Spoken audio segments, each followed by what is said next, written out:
Good evening, YouTube. What's going on? This is Daniel with the McMak podcast. I got Matt here today. Today we got an interesting show. We're actually talking about Christianity and CRT. Actually found looking through an article the other day. Apparently, there's something called Christian privilege. We're going to have to get into. So, Matt, what do you got to say? Um, Brother, we're just gonna jump into it. We've got a couple of videos, we've got a couple articles. I think it's something that everyone should be paying attention to. Also, just so everyone knows, I do have a concussion, so slur my speech for a reason, maybe. Also forgetting some things. So Yeah, but that's anyway, okay. strap in, Let's guys, get get ready to it. go. All right. Episode of the Tri-Cities most riveting and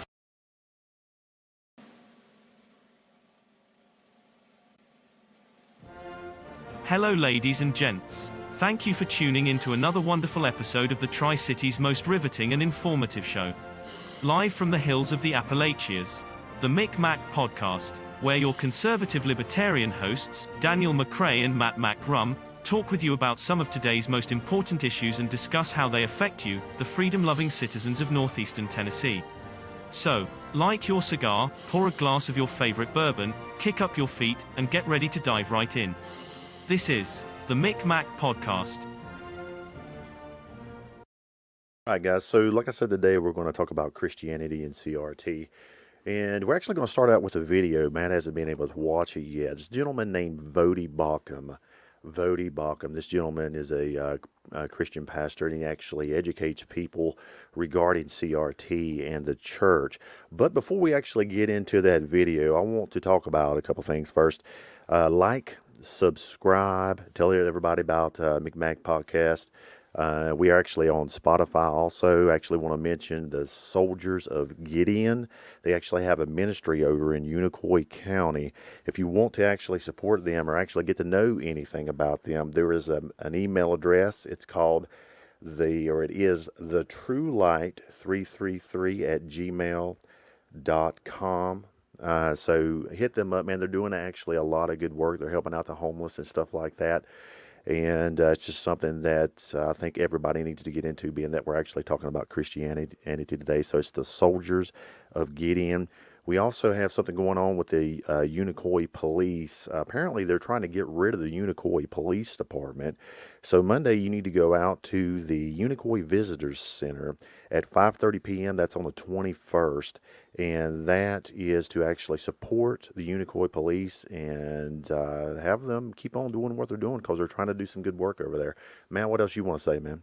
Hey guys. So a couple things. Tennessee Stands, they're a super awesome local conservative group. If you're not familiar with them, they've been having some, groups throughout East Tennessee. I think their website is tennesseestands.org. Also to check out Cavalry, not Calvary, Cavalry Chapel Church. Their local ministry over in the Tree Streets. We have one. I think there's one in Greenville also. Also, make sure to check us out at McMakPodcast.com, MCMAK podcast.com.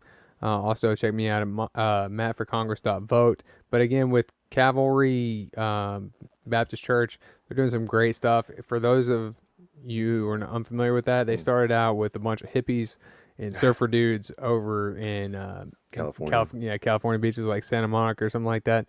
Bunch of hippies started gathering in a tent. Come ye all, Yeah. faithful or Yeah. unfaithful. But so it's really awesome. They're in the Tree Streets again. Everyone's Locust welcome. Street. They're on Locust Street, Locust guys. Street. Calvary What's the Chapel. address? I'm not sure, but it's easy to find. It's on Locust Street. Yeah, they got So, a full parking lot every yeah. Sunday, and Yeah. we've got a meeting again this July 6th. July 6th. July Right. 6th will be the next Tennessee Stands meeting. Tell everybody about Johnson City Freedom also. And let's do this. Also, check us out on Spotify, on McMak Podcast. So, Matt, since you hadn't seen this video yet, we're actually going to let you react to it. This gentleman right here is very astute. He's a doctor, so very articulate. And I was actually going to take his points, man, but we might as well let him actually teach us about CRT and a little 16-minute video. So, Miss Shannon, go ahead and hit that up.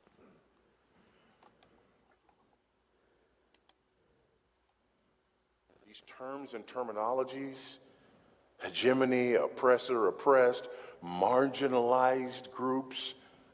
What do you mean marginalized groups? When you hear marginalized groups or the voice of the marginalized, think the people who are on the bottom of the hegemonic oppression.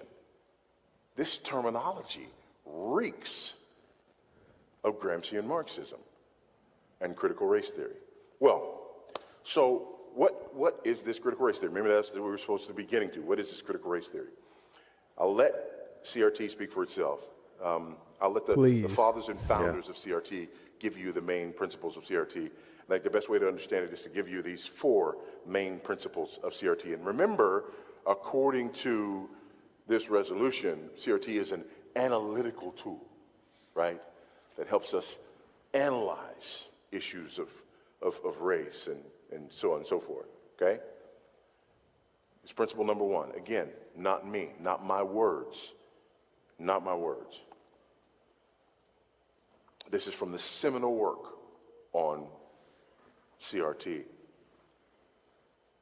Number 1, principle number 1, racism is normal. It's the usual way society does business, the common everyday experience of most people of color in this country. Racism is normal. It is everywhere all the time. It is unavoidable. Racism is normal. If you have kids, the way I help people remember this first principle is that if you have kids and you ended up watching the Lego movie, then probably for the next 3 days, you just kept hearing, everything is awesome. Everything is good when you're about. So, critical race theory says, everything is racist. Everything.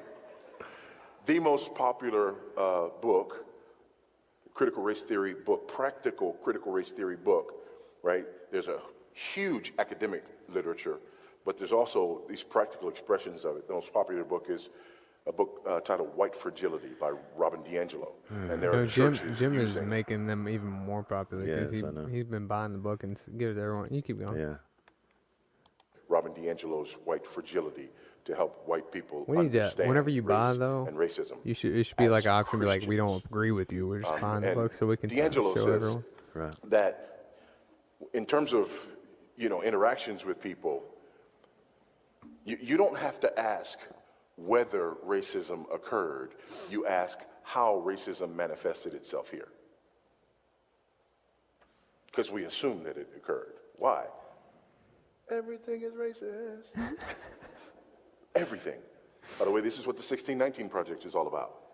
Listen, if America is founded in 1776, then we're founded on the principles of the Declaration of Independence, right? Or, let's say, you want to just be technical about it. And you say, okay, I get that, but really, really, really technically, we're founded in 1787. Because that's, Constitution, ratification, right? 1787. Cool, fine. Now, it's the Constitution. So either 1776, Declaration of Independence, or 1787, Declaration of Independence and Constitution. Either way, right? Either way, we've got some documents that say to us, this is what America is. 1619 Project says, no. America's established 1619. Why 1619? I'm glad you asked. Because according to the authors of this Pulitzer Prize-winning project, that is some of the most horrible historiography you will ever find anywhere. 1619 is when the first black slaves came to America. You see, if America is defined by the first time black slaves come to our soil, then America is defined by racism. It's the same thing with the Democrats. They define themselves as a victim of whatever. Critical race theory. We must define America by racism. That is critical race theory. Number 1, racism is normal. It is everywhere all the time. Everything is racist. Secondly, convergence theory or interest convergence theory. This is the second major tenet of critical race theory. Again, according to the seminal works on critical race theory. By the way, in the academic literature, if people write journals and peer-reviewed journals, and if you're an academic, you want to publish peer-reviewed journals, right? That's how you get your academic bona fides. You publish in peer-reviewed journals. And if you publish in a peer-reviewed journal and you get, say, a couple of hundred citations of your work, you pat yourself on the back. You're getting it done, right? You had hundreds of citations, hundreds of other scholars who are referring to your work. You're getting it done. The stuff that I'm citing has thousands of citations. Thousands. Some of them upwards of 5,000, 6,000 citations. So these are not obscure people out there in the corners, of academia. No, these are the rock stars. And these are the agreed upon pillars of critical race theory. So, number one, racism is normal. Number two, convergence theory. Again, I'll read from the seminal work on critical race theory, Delgado's book, Critical Race Theory. Racism advances the interest of both white elites, materially, and working class whites, psychically. Large segments of society have little incentive to eradicate it. This means whites are incapable of righteous actions on race and only undo racism when it benefits them, when their interests converge with the interests of people of color. And yes, he used the word righteous. White people are incapable of righteous actions on race. Everything is racist. Well, this thing wasn't racist, then that must mean that the white person benefited from it, because that's the only time that white people will do anything other than be racist. So according to critical race theory, white people are not only racist, but incurably so. Ineradicably so. Can't be anything else. An entire swath of people condemned. Condemned. Remember that, condemned. By their melanin count. Again, not me. This is critical race theory. Third principle is anti-liberalism. Now, when I say anti-liberalism, it doesn't mean conservatism, right? Anti-liberalism in terms of the academic use of the word, right? Like liberal arts. Anti-liberalism.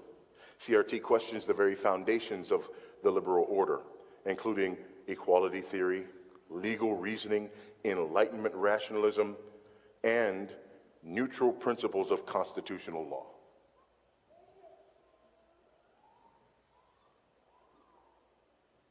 Anti-liberalism, which is rooted in the fourth one, which is the idea that knowledge is socially constructed. Knowledge is socially constructed. There is no objective knowledge, no objective truth. You see, in a culture, the hegemony is just the hegemony. We do not determine whether or not the hegemony is objectively true. We can't determine that because these people have constructed whatever the hegemony is. And it exists because it's been constructed by the oppressor for the purpose of oppression. Just so everyone knows, this is the same we thing certainly that has don't- to do with, Antonio Yeah. Gramsci actually comes up with the term cultural hegemony. We actually talked about that on our second podcast. So, I mean, CRT, as you can see, as he's going through these points, I want you to think of it from a Marxist sort of point of view. So what I was gonna say is this is the same kind of issue that people talk about having, multiple genders. It's not something that people have come up with. It's something that is biological and true. So, they're gonna use. I'm gonna say if you feel like you're not a male and you are biologically male, then you're oppressed, and that's gonna apply to the the fourth Yeah. principle. This all goes back to just critical theory in general. Critical theory in general, Right. like talking about, Yeah. Marxism is just oppressor versus Right. oppressed. Oppressor versus depressed. Yeah. Go ahead, Shannon.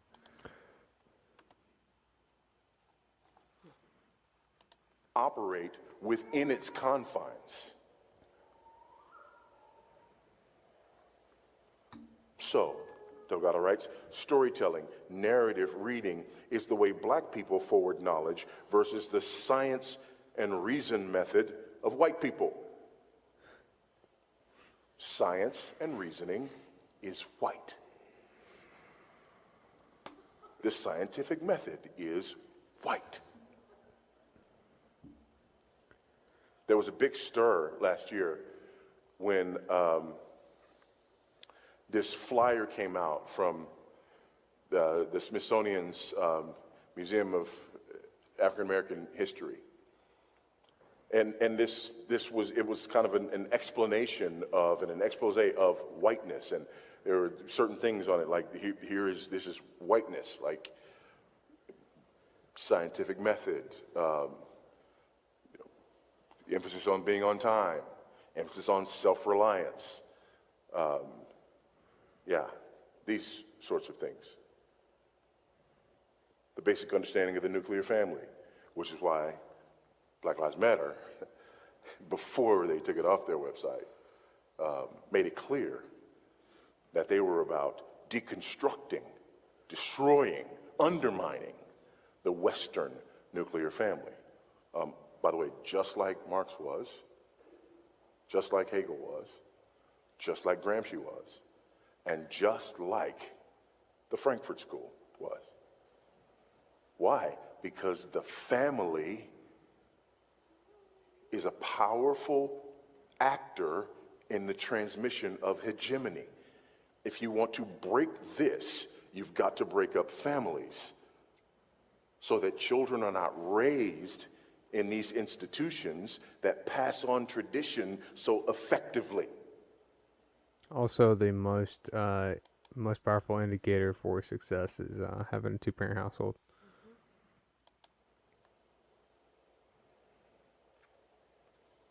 So, minority status, in other words, brings with it a presumed competence to speak about race and racism. The legal storytelling movement urges black and brown writers to recount their experiences with racism and the legal system and to apply their own unique perspectives to assess law's master narratives.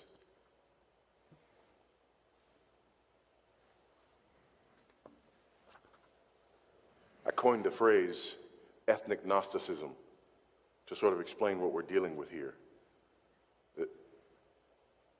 Terry also refers to it as the centrality of experiential knowledge and says that CRT recognizes that the experiential knowledge of people of color is legitimate, appropriate, and critical to understanding, analyzing, and teaching about racial subordination.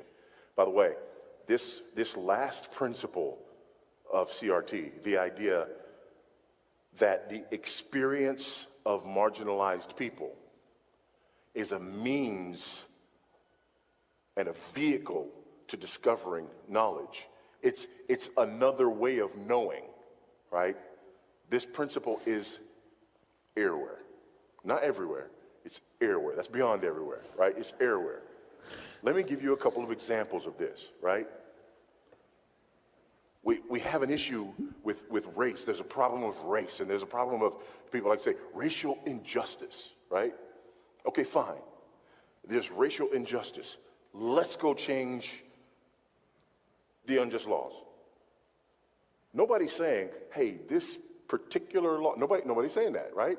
Let's go tear down the whites only fountain. Nobody's saying, nope, they're not there. It's structural and institutional, okay? Let's go. Where are the structures? Let's do that. Where are the structures and within the church? Nobody's saying we need to have a Bible study about race and racism and reconciliation. Nobody's saying that. What are they saying? We need to have a conversation about race. Why? Because according to critical race theory, that's the way you discern truth. the experiences of marginalized people, which is why in this conversation we're told we need to elevate the voices of the marginalized. Been hearing this? Been hearing this at school? Been hearing this at your workplace? This is CRT 101. We must elevate the voices of the marginalized because they have other ways of knowing. We don't need a Bible study on race because that would assume the validity of the hegemonic oppressor's view toward the way we know things, objective truth, scientific method. So if you say we need a Bible study on it, that's just your whiteness fighting for white equilibrium. And if you are uncomfortable with the idea, discussions and conversations are the way that we discover truth, that's just your white fragility.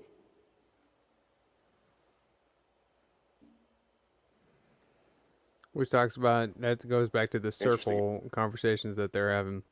I forgot the name of it, that they're having. Listening local. circles. Listening circles where each person has their own truth. Everyone has to listen to it. And, it all hedges back to what kind of oppression you've had, what your truth. It's all subjective. Yeah, it's subjective, yeah. But yeah, he does a perfect job of explaining. You raise up the perception, right, the perceived marginalized to the very high status. It's ridiculous, but yeah, it's all subjective. Go ahead, Shannon. Isn't it? There's a movie. Again, sometimes these movies really help. You laugh, but everything is racist. There's another one that helps. There's a movie called The Wiz. You saw The Wizard of Oz. So there was the Wiz. The Wiz had a predominantly black cast, and there was Nipsey Russell and Diana Ross and Michael Jackson, and it was the Wiz. Michael Jackson played the Scarecrow, and Michael Jackson's character was introduced by a song, because everybody's got to sing a song when they write. His song was "You Can't Win," and here was the hook in his song: "You can't win, you can't get even, and you can't get out of the game." That is a summary of Robin DiAngelo's white fragility.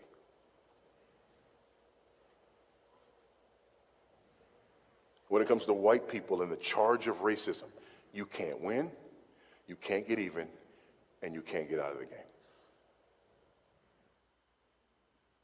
Yeah. So the thing about it is, like I said, I wanted him to actually explain CRT. He actually really does a really good job actually explaining how it works. And there's something that was going on. I actually heard of this concept a while back, but I hadn't seen it being taught anywhere. And then the other day, by some chance, I was actually reading this article that we actually have pulled up right now, and I was looking through some of the videos, man, and I finally found it. And it's the idea of Christian privilege. It's the idea, once again, let me tell you this, idea of Christian privilege. And in dealing with Marxism, or the idea of cultural hegemony through Gramsci, it's all about the oppressed and the oppressors. Shannon, if you will, scroll down, or actually pull up that one where it actually has a list. So what this article it's about, it's a Highline school system, and it's a place out in Washington, and they're actually going ahead and teaching critical race theory in their school system.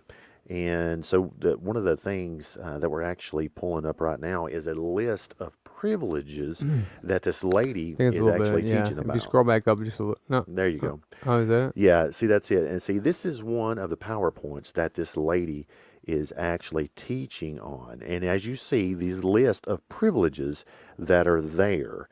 Sure, regarding let's watch it. regarding a critical race theory. It's as you can see, white, middle-aged, cisgender. The one that's pointed out toward her is female, but the most important one, Which is that's anti what they're talking about anyway. yeah, The female, anti. it's probably the least. All right, go ahead, Shannon, hit play. Sorry. Did you want to Yeah, say and I think, I think so often when we have this conversation too, kind of early on when we say the word white privilege, right? People would, it can be a trigger word for some people. When you think about, well, I didn't grow up, I know my running partner took her quite a while in conversations to be able to recognize white privilege because she grew up in high poverty and really has had a challenging story, a challenging life that she's really worked hard to with resiliency. And so when you say privilege to her, she's like, wait, no. But when we talk about white privilege, Totally specifically nonsense in these statement. conversations around race, what it's saying is that I'm not saying that my life or that her life was easy, right? I'm just saying that my life is not made harder because of my race, right? It's not because I'm white that I've had to experience additional barriers or challenges, right? So Or we've got based to on my create that barrier. sexuality or my religion and that. So Let's create that now. I know that if that's a trigger word for you, just wanted to let you know that, it's not saying that you've had it easy All when we right, say so go we ahead hear and that word stop that, privilege. and let's get back to the point of Christian privileges. So you got the oppressed, and you've got the oppressors, and right here is a list of the oppressors here, and So they that are says Christian. white, So, middle-aged, cisgender. yep, Cisgender, for those of you who are unfamiliar with the random BS language that is occurring now, cisgender is normal gender, biological gender, female, U.S. born, straight, abled, yeah, yeah. Christian, middle income, college graduate, English speaking, husband and kids. Okay, so this like I say, this is hers specifically. She says her privileges, but like I said, the one I'm focusing on is the Christian privilege. So according to her, this teaching that's actually going through the Highline school system, actually teaching these children that Christians are oppressors.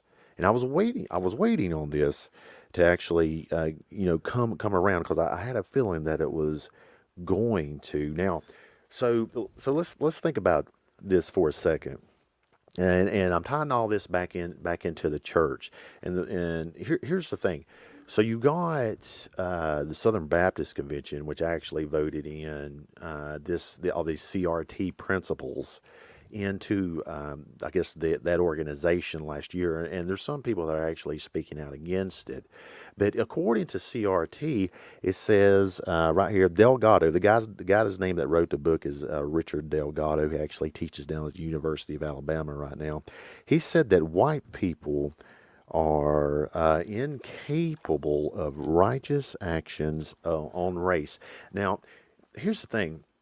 So you got white people. The CRT is pretty much teaching that white people are just evil. CRT is making a snap judgment on people, and if you've got that in the church, here's White churches. well, if you've got that ideology in the church, number one, you know, it, let's take a look at this. Luke 6:37. It says, "Judge not, and you shall not be judged. Condemn not, and you shall not be condemned. Forgive, and you will be forgiven." And then later on down, it actually says, just remember this: if you got this ideology in your church, for the same way you measure, you will be measured.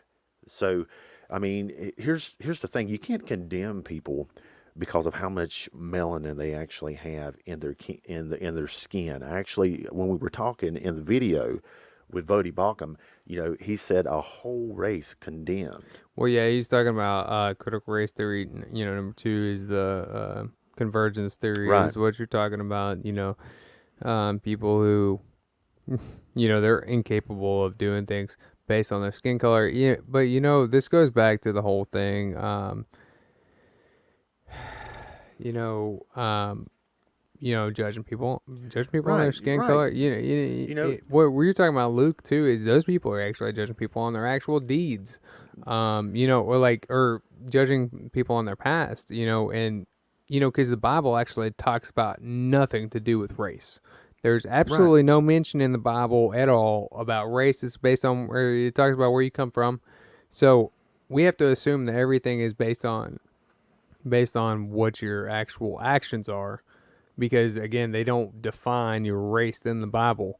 So I mean, the only difference, is between the Jew and Gentile. It doesn't talk yeah, about, you know it what I'm doesn't saying? talk about what you look like. Right, right. Absolutely not, And that's not the at all. thing. So Syrians or not. There's no nothing. if you've got this ideology actually going on in your church, I mean, that's all this stuff, from Marx to Gramsci to everything else. Gramsci actually said that, you got to get in to the church, and he said that socialism is the religion that will actually take over Christianity. Well, it's because they said that Christianity is the opium for the masses, and then Right, Karl Marx said that. Yes. so communism is Right. the methamphetamine for the mark. And that's a Jordan Peterson quote. Right, right. So yeah, it's obvious. If you got a bunch of meth heads running around, Right. they're gonna overtake a bunch So, of heroin addicts. like I'm saying, that's the main thing, that Jesus says, love your neighbor. He says, the two commandments, love your Lord God with all your heart, mind, and soul,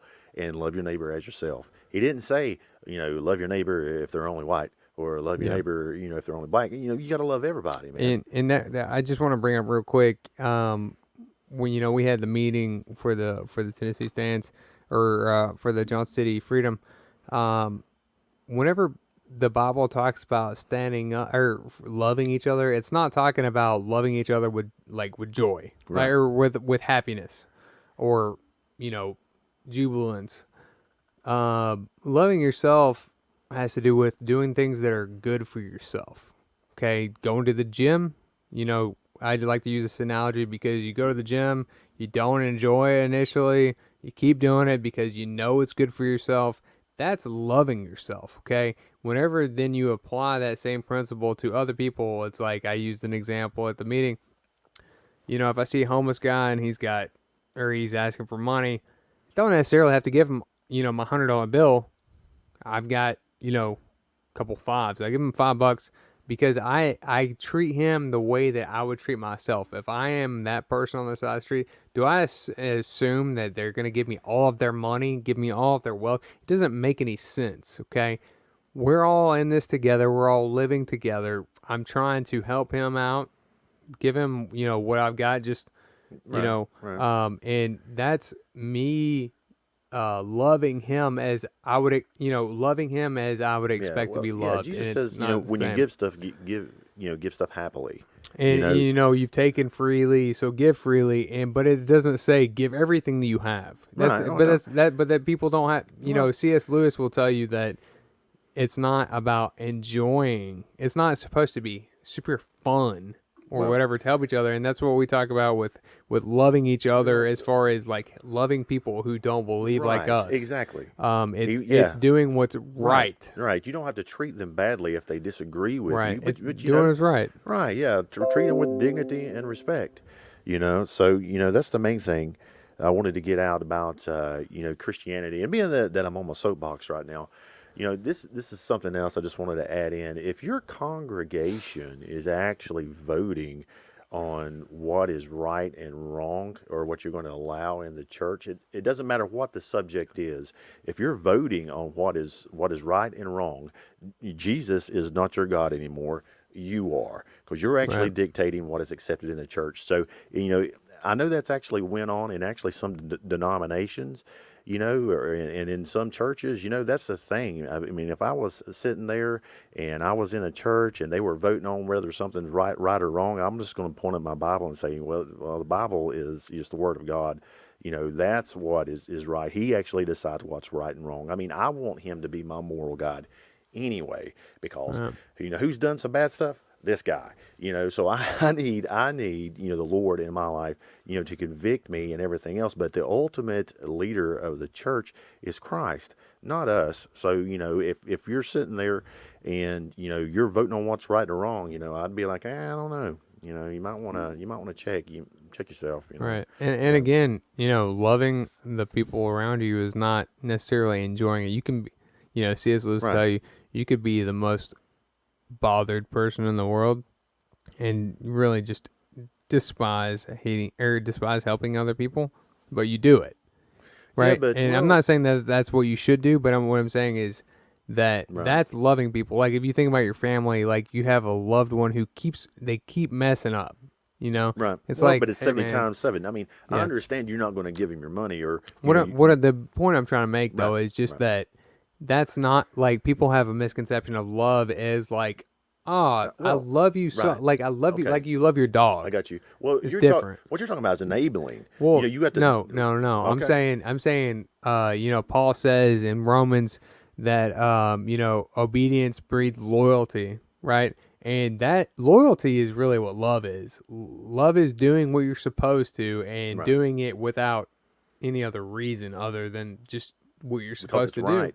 Yeah, exactly. So Right. that's what love is doing what you're supposed to because it's right, not because you want to, not because it feels good. That's what love is, and that's what the kind of love Jesus talks about. Whenever Jesus gets up and he starts washing the feet of his disciples, at the last meal, he's not doing it because it's fun. He's not doing it because, oh, this is super awesome. Yeah. He's doing it because that's what he should do to care for people that he cares about. It's not Well, fun. you also, People are looking yeah, for fun. there's other aspects of that too. That's actually a good It'll point, though. it'll become something you Sure. enjoy, but it's not Well, something people are always looking for.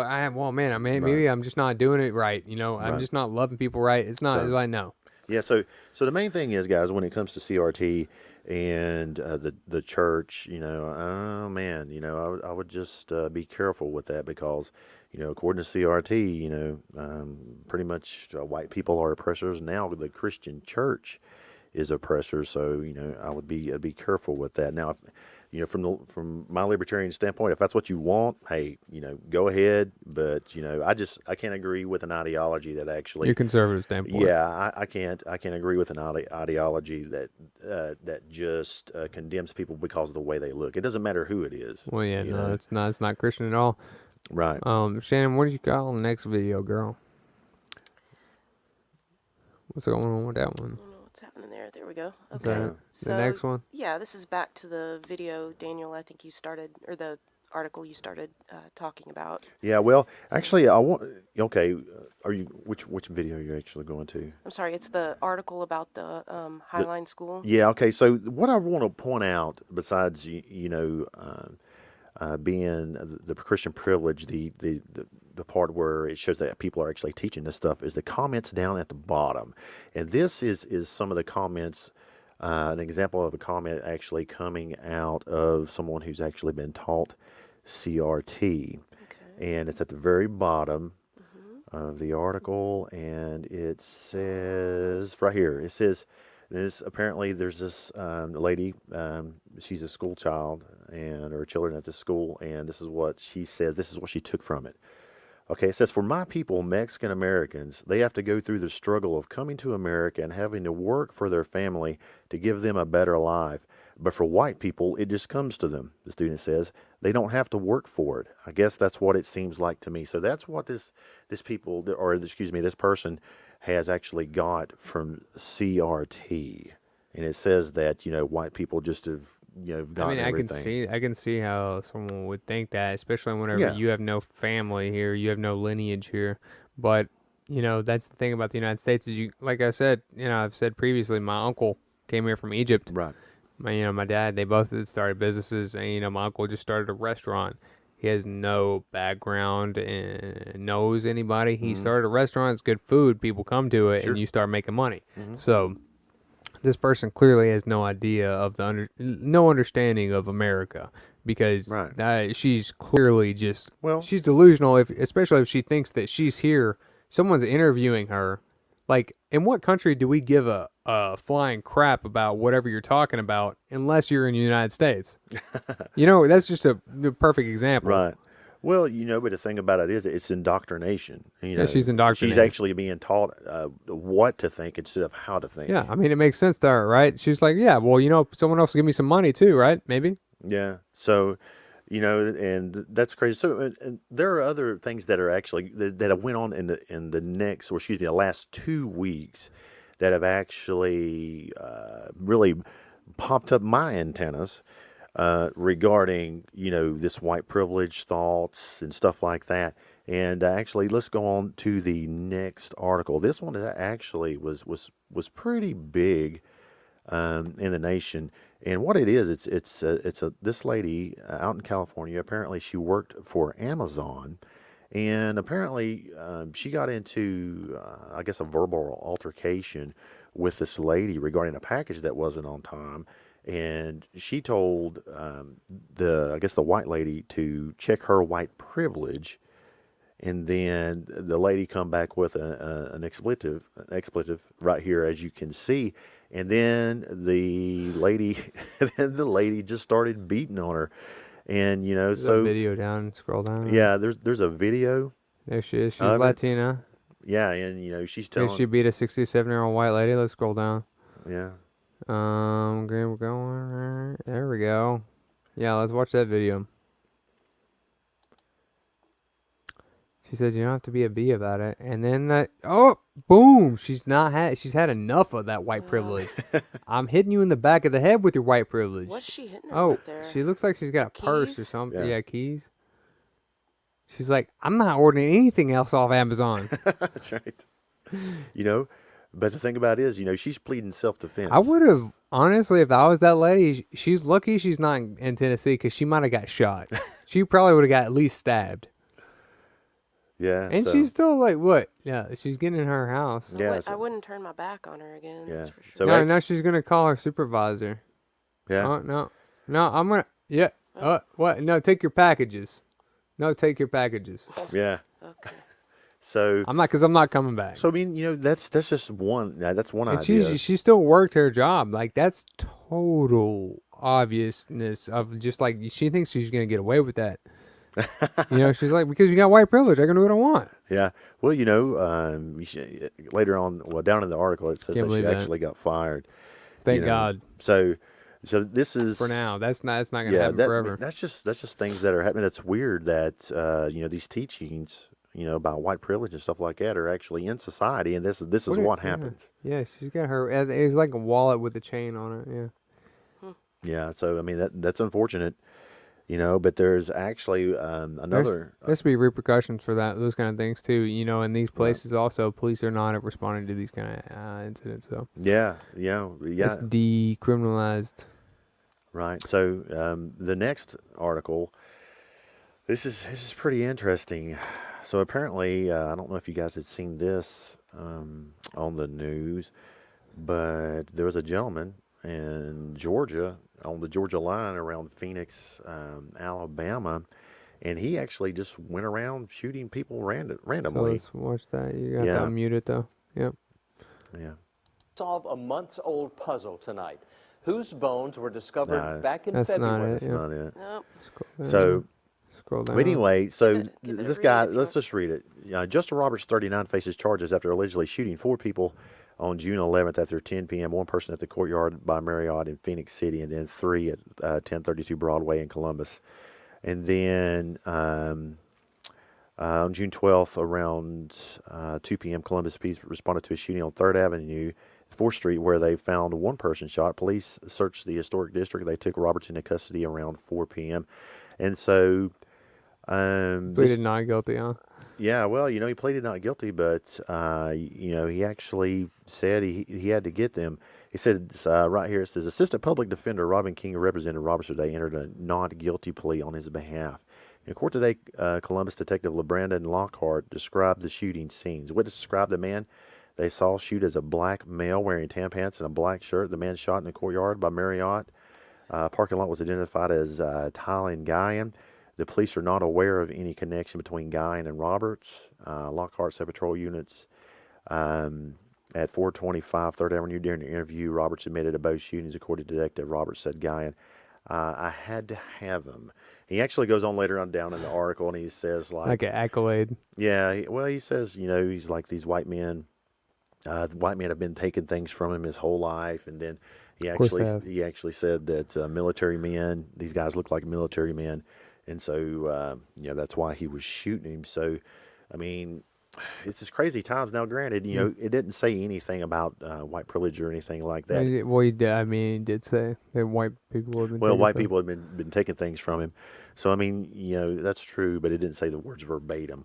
But, This guy's got 0 headlines.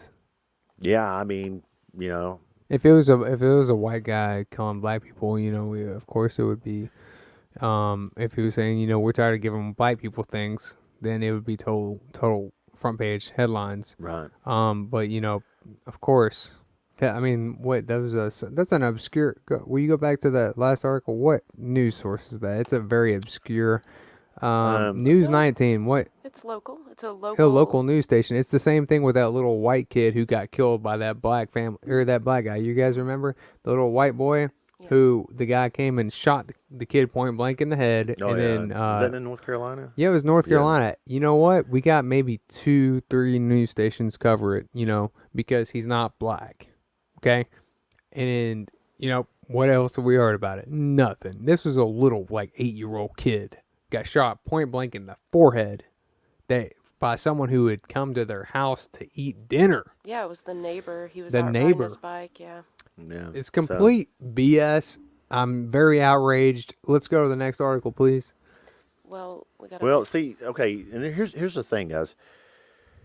There are people that are actually fighting Double back standards, against anyway. this. Well, yeah, but they're fighting back against this. So, I mean, that's one of the things that we actually have to talk about too. And this gentleman right here, he's talking about CRT, and it's actually pretty interesting This on his gives point you- of view. Gives you a dose of reality. Yeah, this is objectivity. When you talk about critical race theory, which is pretty much going to be teaching kids how to hate each other, how to dislike each other, I don't care what you say, it's pretty much what it's going to all come down to. You're going to deliberately You move teach your mouse kids, up a little this bit. white kid right here got it better than you because he white? You're going to purposely tell a white kid, oh, the black people are all down and suppressed. How do I have 2 medical degrees if I'm sitting here oppressed? How did I get, first of all, time up, because I only got 5 minutes now, 5 minutes. 2 medical degrees. No mom, no dad in the house. Worked my way through college. Sat there and hustled my butt off to get through college. You gonna tell me somebody that looked like all y'all white folks kept me from doing that? Are you serious? What's sickening about this whole thing is what y'all doing right now is already something I do in my community right now to speak out against stuff because black folks are getting told by other black folks, oh, you know you ain't gonna be able to do nothing out there in the world because them white folks ain't gonna let you get no, oh, you know you're not gonna be able to do it here because you know the white man gonna keep you down. Well, how did I get where I am right now if some white man kept me down? How am I now directing over folks that look just like you guys in this room right now? How? What kept me down? What oppressed me? I work for myself from off the streets to where I am right now. You gonna sit here and tell me this lie of critical race theory? Of this the reason why black folks can't get ahead because of white folks? Are you kidding me? This is what we come to now. I can't believe we even talking about this right now. The last thing I'm gonna say right here is something that's crazy. Martin Luther King said he wanted his kids to grow up in a world where they are judged by the contents of their what? Their character, not their skin. If they letting this stuff go on right now, it is absolutely doing the complete reverse of what he's doing. So when February comes, don't talk about Martin Luther King. When February comes, don't talk about Black History Month. Y'all gonna sit there and just pretty much pee on his grave with this nonsense. That's exactly what's about to happen. When it all comes down to it, the person that's gonna be suffering from this, the one's gonna be hurt from this, is the kids. 10 years from now, if this stuff goes on, whose fault is it gonna be?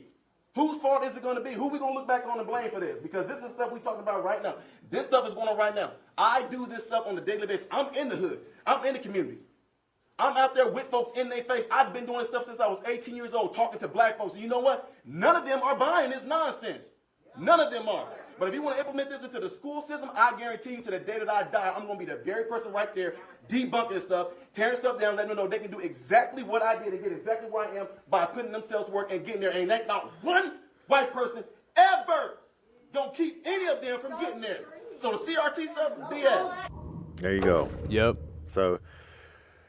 So you got people that are actually really fired up about the CRT stuff, man. I'm telling you, it's really Well, I interesting. mean, it's everywhere, but luckily, you know, you got some of the states that are passing legislation. Tennessee's passing legislation. Right. It's very light legislation, you know, banning CRT. Right. I think, who was it first? I think it was Missouri, maybe. And then you got Missouri, then you got Georgia, you got Tennessee, you got Arkansas, you got South Carolina, Florida, Texas banning CRT. Thank goodness. But you know what? Who we don't have? We got the blue states. All the blue states. Those people. I mean, the blue states have more than half the population. Yeah. That's So, something that's very important. That's what they're teaching their kids. Those yes. people have voting rights. Yes, and that's fine. But here's the thing. I want to tie it back all into Christianity. The thing about it is, man, is just forgiveness.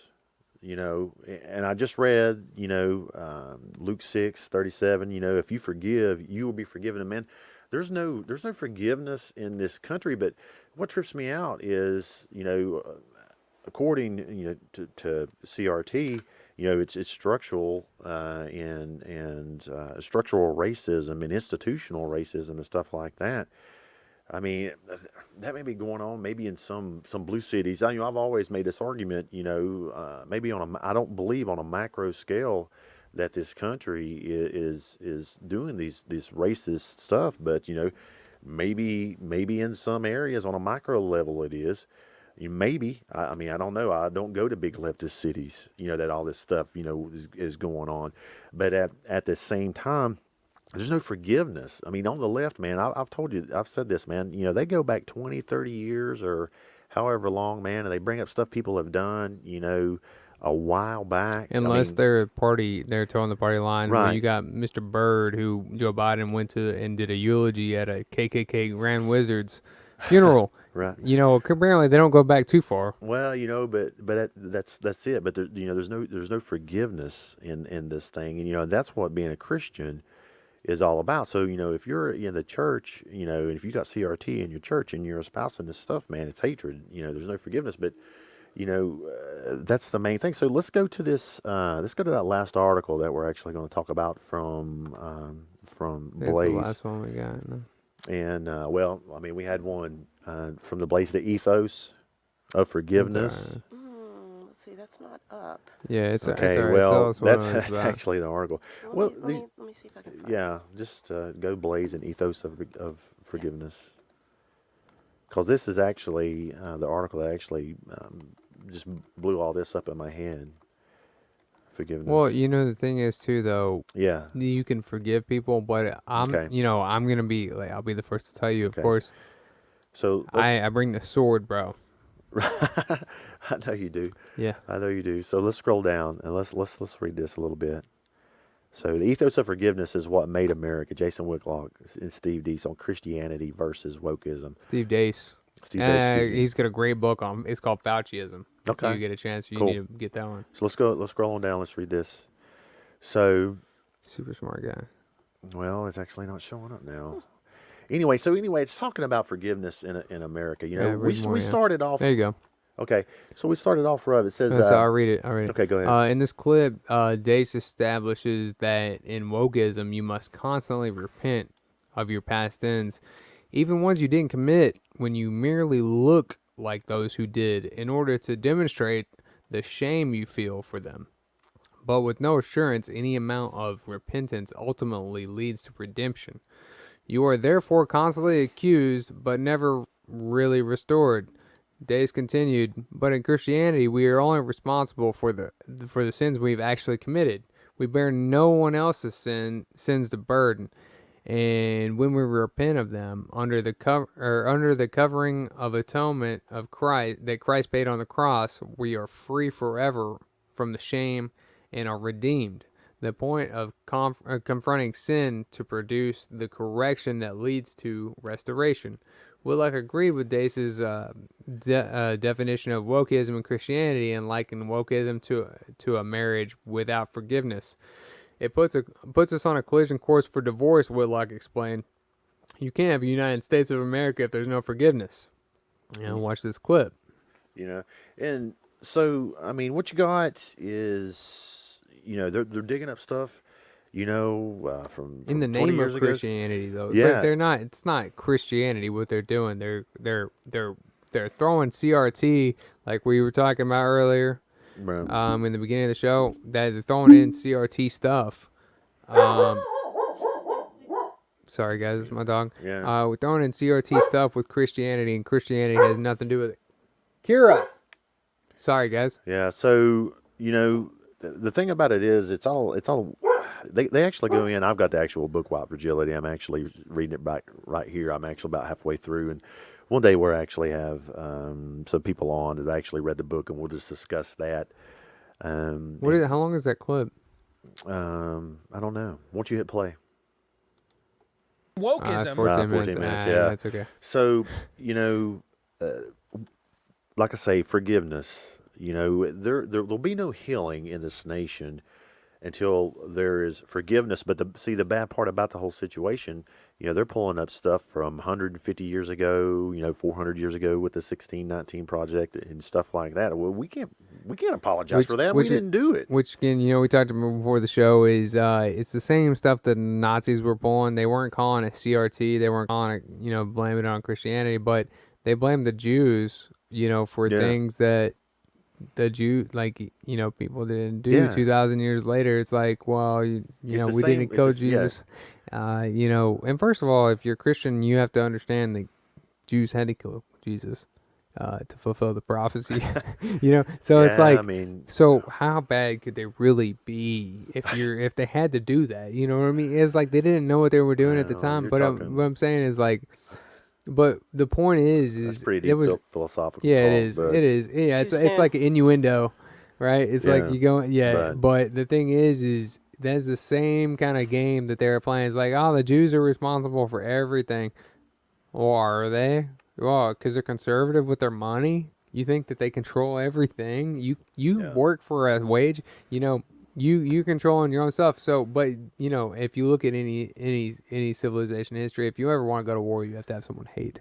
And you know, whenever you have someone right there in your face, it's super easy to attack them. Like the Jews, for right, example. yeah, And you know, have we see, we've seen it throughout history. They're always there to be attacked, right? right, I'm not Jewish. You're not Jewish.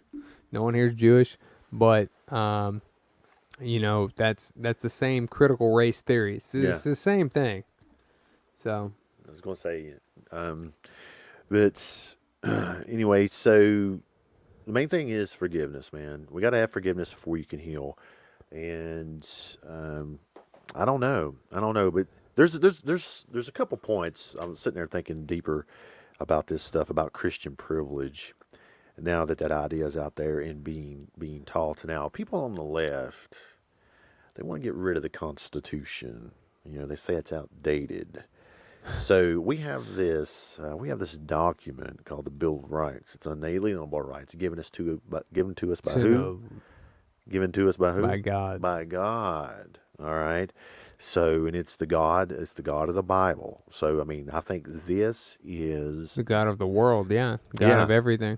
right, and I think that this is the start. This is how they're actually going to try to break down the Constitution and get it going. So, if you're a Christian, all right, and Real Christian. yeah, if you're a Christian and you respect the Constitution and think it's the law of the land, you better start paying attention to what they're doing. Because if you look at places where they've taken your we'll take the rights that are in our Bill of Rights. You look at the Soviet Union, they were atheists. They're an atheist country, Right, and the reason is because if you have a God that gives you rights, then the state doesn't give you rights. right, and The state is of the people, by let's the people, for the and people. let's think about this also. This gets kind of deep.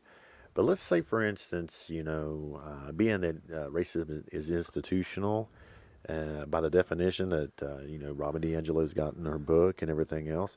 Let's say, for instance, you got a city, a big leftist city, and you go around as a people group and you apologize for racism in a legal term. Does that make you responsible for that? I mean, are you going to Right. have to pay money Well, to they those want to people?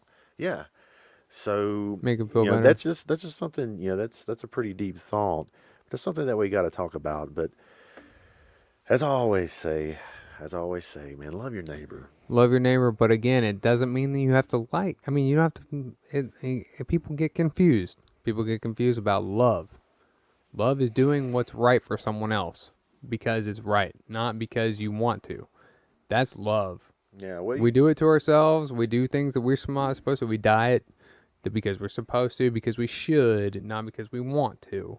That's the same thing with loving our neighbors. It's not like, oh, you got to love them. Yeah. You know, like our modern sense of love is not the same. Yeah. It's totally different. Yeah, love your neighbor as you love yourself. Love the Lord your God with all your heart, mind, and soul. And it's gonna take that, man.